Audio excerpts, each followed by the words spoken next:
नमस्कार दोस्तों, स्वागत है आपका हमारे YouTube चैनल स्क्वायर क्लासेस में। तो आज हम लेके आए हैं जीएस और करंट अफेयर के क्वेश्चन जो आपके एग्ज़ाम के लिए इम्पोर्टेंट होने वाले हैं। और आपको हमारे पास मिलते हैं, आपके लाइव क्लास भी मिल जाता है, क्लास नोट्स मिलते हैं, आपको प्रैक्टिस सेट मिल जाता है। तो जुड़िए हमारे चैनल के साथ और चलिए स्टार्ट करते हैं और लेते हैं अपना पहला क्वेश्चन। और पहला क्वेश्चन हमारा कि भारत, फ्रांस एवं ऑस्ट्रेलिया की त्रिपक्षीय विदेश मंत्रियों की बैठक का आयोजन किस देश में किया गया?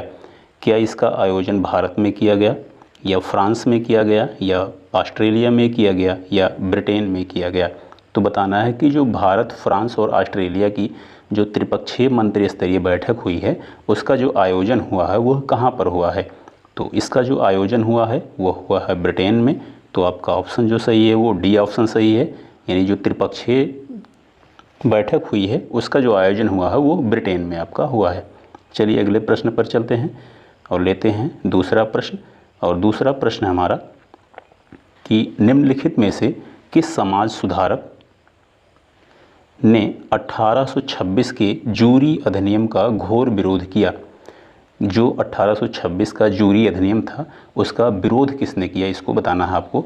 ईश्वर चंद्र विद्यासागर ने किया, या राजा राम मोहन राय ने किया, या महादेव गोविंद रानडे ने किया, या राजनारायण बसु ने किया? तो बताना है कि जो 1826 का जूरी अधिनियम था उसका विरोध किसने किया। तो जूरी अधिनियम जो था उसका जो विरोध किया था वो आपका किया था राजा राम मोहन राय ने, अर्थात आपका जो बी आंसर है वो सही है। राजा राम मोहन राय ने 1826 के जूरी अधिनियम का विरोध किया था। चलिए अगले प्रश्न पर चलते हैं। और अगला प्रश्न हमारा, सर जगदीश चंद्र बोस द्वारा पौधे में वृद्धि को मापने हेतु निर्मित उपकरण का नाम क्या है? बताना है कि जो जगदीश चंद्र बोस ने पौधों की वृद्धि को मापने के लिए जिस उपकरण का निर्माण किया था उसका नाम क्या है? क्या उसका नाम क्रेस्कोग्राफ है, या कार्डियोग्राफ है, या पॉलीग्राफ है, या टेलीग्राफ है? तो अगर हम बात करें जगदीश चंद्र बसु द्वारा पौधे की वृद्धि को जो मापने का यंत्र है उसका नाम है आपका क्रेस्कोग्राफ। और जो आपका कार्डियोग्राफ है ये हृदय की गति को मापता है। और अगर पॉलीग्राफ की बात करें तो मनुष्य के द्वारा जो झूठ बोला जाता है उसकी जांच के लिए पॉलीग्राफ का उपयोग किया जाता है। चलिए अगले प्रश्न पर चलते हैं और लेते हैं अगले प्रश्न को। अगला प्रश्न है हमारा कि शीतला जल विद्युत परियोजना कहाँ स्थित है? बताना है कि जो शीतला जल विद्युत परियोजना बनाई गई है वो कहाँ बनाई गई है? क्या झांसी में बनाई गई है, या ओबरा में बनाई गई है, या पीलीभीत में बनाई गई है, या ललितपुर में बनाई गई है? तो अगर हम बात करें शीतला जल विद्युत परियोजना की तो यह जो स्थित है वो है आपका झांसी में, यानी उत्तर प्रदेश के झांसी में शीतला जल विद्युत परियोजना स्थित है। अगले प्रश्न पर चलते हैं और अगला प्रश्न है हमारा, संयुक्त क्षेत्र की अवधारणा, जो संयुक्त क्षेत्र की अवधारणा है किन क्षेत्रों के संबंध को दर्शाती है? बताना है कि संयुक्त क्षेत्र अर्थात जो मिश्रित क्षेत्र, मिला जुला क्षेत्र होता है उसकी जो अवधारणा है वो किन क्षेत्रों के संबंध को दर्शाती है? क्या निजी व सार्वजनिक क्षेत्र को दर्शाती है, या राज्य व केंद्र सरकार को दर्शाती है संबंध को, या घरेलू व विदेश संगठन के संबंध को दर्शाती है, या उपयुक्त में से सभी के संबंध को दर्शाती है? तो हम आपको बता दें कि जो संयुक्त क्षेत्र की अवधारणा है वह जो आपका संबंधित क्षेत्र है उससे वो है आपका निजी और सार्वजनिक क्षेत्र, यानी संयुक्त क्षेत्र निजी और सार्वजनिक क्षेत्र के संबंध को दर्शाता है। चलिए अगले प्रश्न पर चलते हैं और अगला प्रश्न हमारा कि DRDO यानी डिफेंस रिसर्च डेवलपमेंट ऑर्गेनाइजेशन जो आपका है उसकी स्थापना कब हुई थी? क्या इसकी स्थापना 15 अगस्त 1969 को हुई, या 1 जनवरी 2015 को हुई, या 1 जनवरी 1958 को हुई, या 23 जून 1994 को हुई? अगर DRDO की बात करें, डिफेंस रिसर्च डेवलपमेंट ऑर्गेनाइजेशन की, तो इसकी जो स्थापना हुई थी वो हुई थी 1 जनवरी 1958 को, यानी ऑप्शन सी आपका सही है। 1 जनवरी 1958 को स्थापना हुई थी DRDO यानी डिफेंस रिसर्च डेवलपमेंट ऑर्गेनाइजेशन की। चलिए अगले प्रश्न पर चलते हैं और लेते हैं अगला प्रश्न। अगला प्रश्न हमारा है कि किसी खाद्य श्रृंखला में ऊर्जा का जो पिरामिड है, यानी जो पिरामिड बनाया जाता है ऊर्जा का, वह कैसा होता है? क्या वह सदैव सीधा होता है, या सदैव उल्टा होता है, या सीधा और उल्टा दोनों होता है, या पहले सीधा होता है फिर उल्टा होता है। अगर किसी खाद्य श्रृंखला की बात करें तो जो खाद्य श्रृंखला का पिरामिड है वो सदैव ही आपका सीधा होता है, यानी ऑप्शन आपका ए सही है। अगले प्रश्न पर चलते हैं और लेते हैं अगला प्रश्न। और अगला प्रश्न है हमारा 8वां प्रश्न। 8वां प्रश्न है कि राष्ट्रीय शिक्षा दिवस कब मनाया जाता है। बताना है कि जो राष्ट्रीय शिक्षा दिवस मनाया जाता है वह किस दिन मनाया जाता है। क्या 24 जनवरी को मनाया जाता है, या 12 अगस्त को मनाया जाता है, या 11 नवंबर को मनाया जाता है, या 14 सितंबर को मनाया जाता है। अगर राष्ट्रीय शिक्षा दिवस की बात करें तो राष्ट्रीय शिक्षा दिवस आपका मनाया जाता है 11 नवंबर को। अगर 12 अगस्त की बात करें तो 12 अगस्त को मनाया जाता है हाथी दिवस, और इसी दिन युवा दिवस भी मनाया जाता है। 14 सितंबर को हिंदी दिवस मनाया जाता है। 24 जनवरी को राष्ट्रीय बालिका दिवस मनाया जाता है। चलिए अगले प्रश्न पर चलते हैं। और अगला प्रश्न है हमारा कि माजुली विश्व का जो सबसे बड़ा द्वीप है, यानी जो सबसे बड़ा विश्व का नदी द्वीप है, वह किस देश में स्थित है।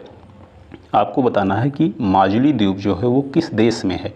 क्या यह पाकिस्तान में है, या नेपाल में है, या भारत में है, या बांग्लादेश में है। अगर हम माजुली द्वीप की बात करें तो माजुली द्वीप जो पड़ता है वो आपका असम राज्य में पड़ता है, असम राज्य में, और यह दुनिया का सबसे बड़ा नदी द्वीप है, और असम राज्य आपका भारत में है। तो जो माजुली द्वीप आपका है वह भी आपका भारत में है, यानी ऑप्शन सी आपका सही है। चलिए अगले प्रश्न पर चलते हैं, लेते हैं अगले प्रश्न को।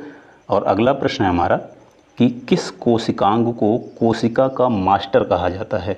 इसमें बायोलॉजी से क्वेश्चन है, और यह क्वेश्चन है कि किस कोशिकांग को कोशिका का मास्टर कहा जाता है। क्या एंडोप्लाज्मिक रेक्टिकुलम को कहा जाता है, या माइटोकॉन्ड्रिया को कहा जाता है, या न्यूक्लियोस को कहा जाता है, या नाभिक को कहा जाता है।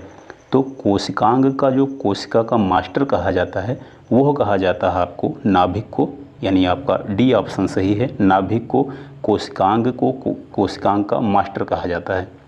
अगले प्रश्न पर चलते हैं।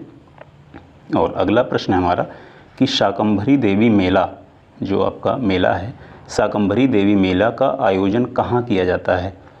क्या इसका आयोजन वाराणसी में होता है, या विंध्याचल में होता है, या मेरठ में होता है, या सहारनपुर में होता है।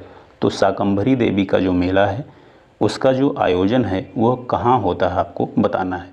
तो जो शाकंभरी देवी का मेला है इसका जो आयोजन है वो सहारनपुर में होता है, यूपी सहारनपुर में इसका आयोजन होता है। चलिए अगले प्रश्न पर चलते हैं। और अगला प्रश्न है हमारा कि भारत के किस राज्य में कामाख्या मंदिर है, यानी जो कामाख्या माता का मंदिर है वो भारत के किस राज्य में है। क्या यह असम में है, या मणिपुर में है, या तेलंगाना में है, या उत्तराखंड में है। तो कामाख्या मंदिर की बात करें, कामाख्या माता का जो मंदिर है वो भारत के असम राज्य में है, यानी ऑप्शन आपका ए सही है। असम राज्य में आपका कामाख्या माता का मंदिर है। चलिए अगले प्रश्न पर चलते हैं। और अगला प्रश्न है हमारा कि खुदा बख्श, अगला प्रश्न है हमारा खुदा बख्श ओरिएंटल पब्लिक लाइब्रेरी कहाँ स्थित है। खुदा बख्श ओरिएंटल पब्लिक लाइब्रेरी जो है यह कहाँ स्थित है। क्या यह चेन्नई में है, या प्रयागराज में है, या पटना में है, या गांधीनगर में है।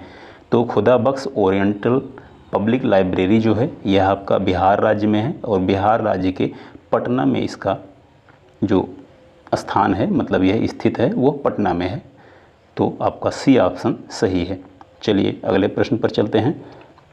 और अगला प्रश्न है हमारा कि उत्तर प्रदेश के सांस्कृतिक विभाग द्वारा कौन सा सम्मान दिया जाता है, यानी आपकी जो कल्चरल आपका अवार्ड है, जो सांस्कृतिक सम्मान है, कौन कौन सा दिया जाता है उत्तर प्रदेश के द्वारा, यह बताना है आपको।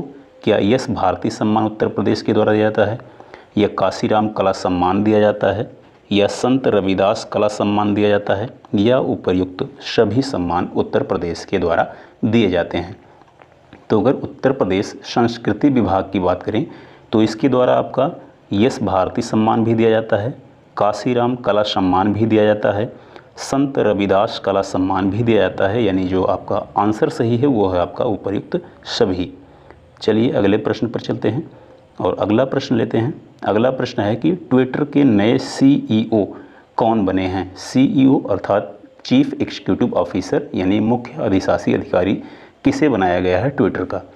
क्या पराग अग्रवाल बने हैं, या शिंजो अबे बने हैं, या लिंडा याकारिनो बनी हैं या जो बाइडेन बने हैं।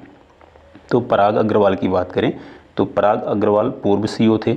शिंजो अबे जो कि वहाँ के आपके जापान के पूर्व उप प्रधानमंत्री थे, इनकी मृत्यु हो चुकी है। और जो आपके ट्विटर के नए सीईओ बने हैं वो आपके लिंडा याकारिनो, ये आपके नए सीईओ बने हैं। और जो बाइडेन आपके अमेरिका के राष्ट्रपति हैं। चलिए अगले प्रश्न पर चलते हैं। और अगला प्रश्न हमारा कि भारतीय नियोजन का निर्माता किसे माना जाता है? क्या पीसी महालनोबिस को माना जाता है, या जॉन मथाई को माना जाता है, या के.एन. राजा को माना जाता है, या इनमें से कोई नहीं? बताना है कि जो भारतीय नियोजन का निर्माता है उस किसे माना जाता है। भारतीय नियोजन का निर्माता किसे माना जाता है?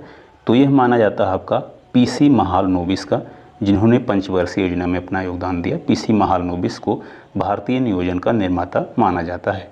चलिए अगले प्रश्न पर चलते हैं और लेते हैं अगला प्रश्न। अगला प्रश्न है कि क्वेड का सदस्य देश है। 4 ऑप्शन दिए गए हैं। बताना है कि क्वेड का सदस्य देश इनमें से कौन है। क्या भारत क्वेड का सदस्य है, या जापान है, या अमेरिका है, या उपयुक्त सभी इसके सदस्य हैं? तो अगर क्वेड की बात करें तो क्वेड जो है इसमें 4 देश हैं। भारत है, ऑस्ट्रेलिया है, अमेरिका है और आपका जापान, इसके 4 सदस्य हैं। तो इसमें भारत भी आपका सदस्य है, जापान भी सदस्य है, अमेरिका भी सदस्य है। यानी आपका जो सही आंसर है वो उपयुक्त सभी सही आंसर है, यानी तीनों इसके सदस्य हैं।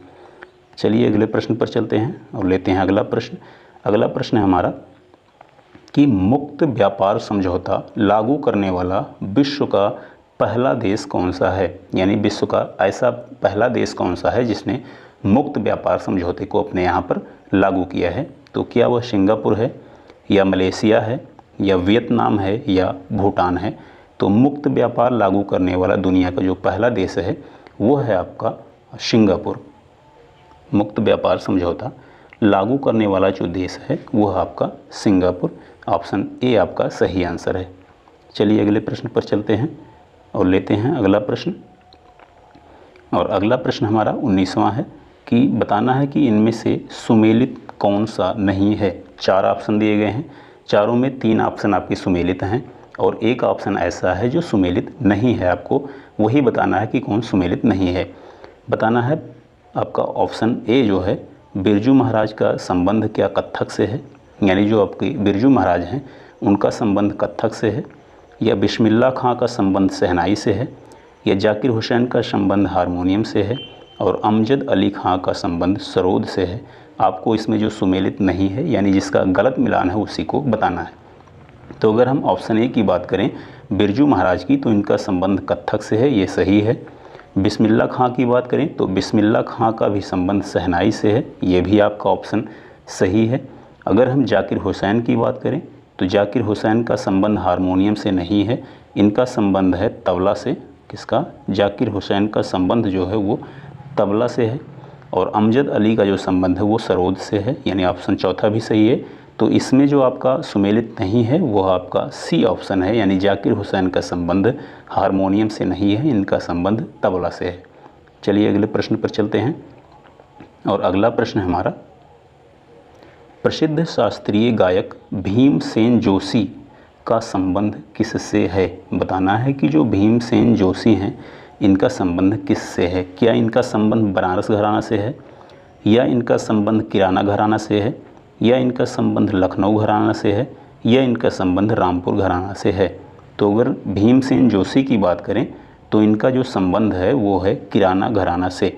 वहीं अगर लखनऊ घराना की बात करें तो आपके जो पंडित बिरजू महाराज हैं इनका संबंध जो है वो लखनऊ घराना से है। तो आज के हमारे कंप्लीट होते हैं 20 क्वेश्चन, और आप लोग अपनी पढ़ाई को कंटिन्यू कीजिए। एग्ज़ाम ज़्यादा दिन नहीं है, लगातार अपनी पढ़ाई को जारी रखिए और मिलते हैं आपसे अगले वीडियो में। तब तक के लिए नमस्कार।